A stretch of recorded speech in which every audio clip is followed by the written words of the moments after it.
हिंदुस्तान और देश विदेश ये देखता है कि नागौर जिला जो राजस्थान की धरती में है, हो सकता है वो मर्दों की जगह है, वहां मर्द पैदा होते हैं। और जो लड़ता है, चाहे अमित शाह हो, चाहे मोदी हो, चाहे अशोक गहलोत हो, चाहे वसुंधरा हो, बेखौफ लड़ता है। किसान, गरीब, शोषित और पीड़ित के लिए एक ही लड़ने वाला है, चाहे हिंदुस्तान हो, चाहे राजस्थान हो।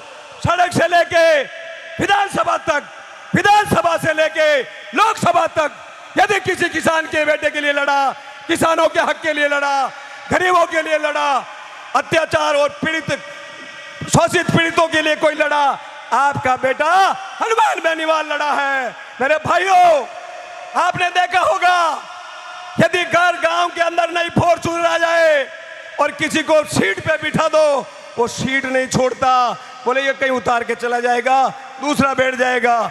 ये आपका लाडला बेटा आपके लिए 3, 8, 13, 18 और 19 को छोड़कर आपके बीच में मंत्रालय छोड़कर किसानों को जरूरत पड़ी।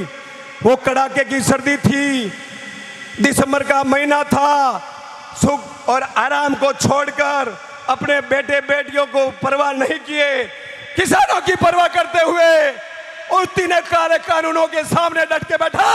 तो आपका बेटा था हनुमान बेनीवाल। साझा बॉर्डर पे NH 8 कोई नहीं घेर सका इतिहास में, ये आपकी ताकत थी। जो मेरता, भोपालगढ़ और खियूसर की ताकत थी और ये नागौर की ताकत थी। हनुमान को कोई कहता है कि युवाओं को बिगाड़ दिया, हमारी समझ ये तो यही आता है। मेरे भाइयों, उन नेताओं के लिए लगता है कि इन्होंने इतने लड़कों को बिगाड़ा जो आज मंच पे बड़े बड़े लोगों को, उन छोरों के सामने टिकने की हिम्मत नहीं है। उन्होंने वो भ्रष्टाचार कर दिया। आज हनुमान के सामने मुख्यमंत्रियों की टिकने की हिम्मत नहीं है। आज आप देख रहे हो पूरे राजस्थान के अंदर, राजस्थान की सरकार बिक गई बद्री माफियों के साथ में, बद्री माफियों के हाथों बिक गए। उनका न तोल रहा न मोल रहा, वो कोई जवाब नहीं दे रहे। उसके सामने कौन लड़ रहा है? आपका बेटा हनुमान बेनीवाल। यदि कहीं अत्याचार हुआ, किसी गरीब का मर्डर हुआ, उसके सामने कौन लड़ रहा है? आपका बेटा हनुमान बेनीवाल। किसान की कहीं जरूरत पड़ती है, सबसे आगे खड़ा होता हनुमान बेनीवाल। जब युवाओं की बात आई, बेरोजगारी की बात आती है, अग्निवीर जब मोदी जी लेके आए, उसका विरोध किसी ने किया? आपके बेटे हनुमान बेनीवाल ने किया। न तो राजस्थान में कोई ऐसा मर्द पैदा हुआ, चाहे भारतीय जनता पार्टी का हो, चाहे कांग्रेस का हो, मोदी और अमित शाह के सामने बोलने के लिए उनके पास जिगर चाहिए। कोई कहते थे कि मोदी जी का सीना 56 इंच का है, तो हनुमान का तो 102 इंच का है। भाई उनसे नहीं डरता है, ना ईडी से डरता है, ना सीबीआई से डरता है। उसका मतलब उसका सीना 100 से पार है। यदि उनमें सीना होता हो तो किसानों को देके दिखाए, आय दुगुनी करके दिखाओ।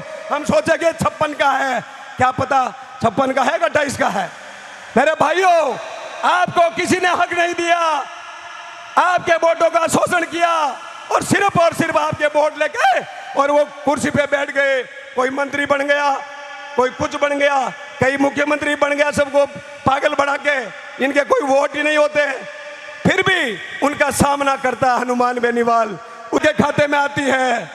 तो मेरा भी एक अल्पसंख्यक जिला है, उसका नाम है पाली और जेब खाली। वहां से यदि 1 सीट नहीं आए, 2 सीट नहीं आए तो बता देना, हम आपसे आपकी हवा लेते रहते हैं। आपके यहाँ जितने पंचायत समिति सदस्य जीते हैं, शायद पाली से ही उनके बराबर जीते हुए हैं, क्योंकि आपकी हवा उधर चल रही है। आप पूर्ण बहुमत में हो, आप भरसक प्रयास करके हनुमान जी के हाथ मजबूत करो। 10 की 10 सीट हनुमान जी को दे दो। अरे भाइयों, बद्री माफिया तो क्या, जितने भी मोटे मुख्यमंत्री हुए हैं, यदि हनुमान बेनीवाल सीएम की कुर्सी के पास रहा तो उनको राजस्थान छोड़ना पड़ेगा। और जो किसानों के साथ धोखा किया हो, गरीबों के साथ धोखा किया हो, वो खेतों में ईडी और सीबीआई के आगे ऐसे भागेंगे जैसे खेत में पाड़ा भाग रहा हो। आप चिंता मत करो, सिर्फ आपके भाई पे भरोसा करो। ये आपको धोखा नहीं देगा, ये आपको मौका देगा। और उस मौके का इंतजार किस चीज से होता है? बातों से, भाषणों से नहीं होगा। आपको ज्यादा से ज्यादा वोट देकर, सपोर्ट करके जीताने पड़े। सीटें जीता के भेजोगे। आज कह रहे बजरी माफिया, भाइयों हनुमान के हाथ में कलम हुई, चाहे ये खोद के चले गए, वापस भी इनको पता चलेगा कि पेलेंट ये कैसे भुगती जाती है। चिंता यह है कि कई लोग इतने ज्यादा आगे बढ़ गए, उनको न हनुमान अच्छा लगता है, न किसान अच्छे लगते हैं, न उनको गरीब अच्छा लगता है, न युवा अच्छे लगते हैं।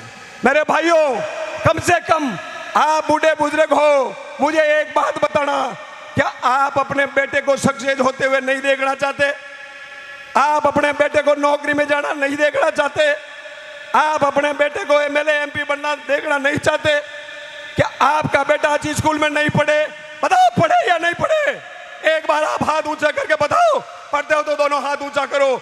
और ये चाहे मेरे बेटे तो ऐसे ही रोते फिरे जैसे यार सांड फिरते हैं, वैसे तो कोई बात नहीं, आप जानो और वोट कहीं पे भी डाल सकते हो।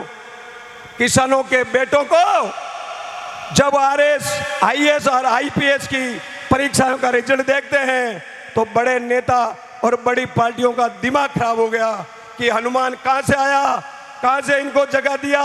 जो रोते फिरते थे, गुटखे खाते, दारू पीते, वो आज पढ़ाई में झुक गए, आज पढ़ाई का अधिकार समझ लिया, मंचों पे जाते हैं, भाषण देते हैं।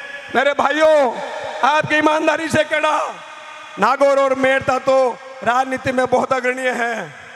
हनुमान बेनीवाल के पहले ऐसा कौन नेता था, ऐसा कौन कार्यकर्ता था, तहसीलदार, थानेदार, एसडीएम, डिप्टी सीआई के सामने कोई भिड़ जाता?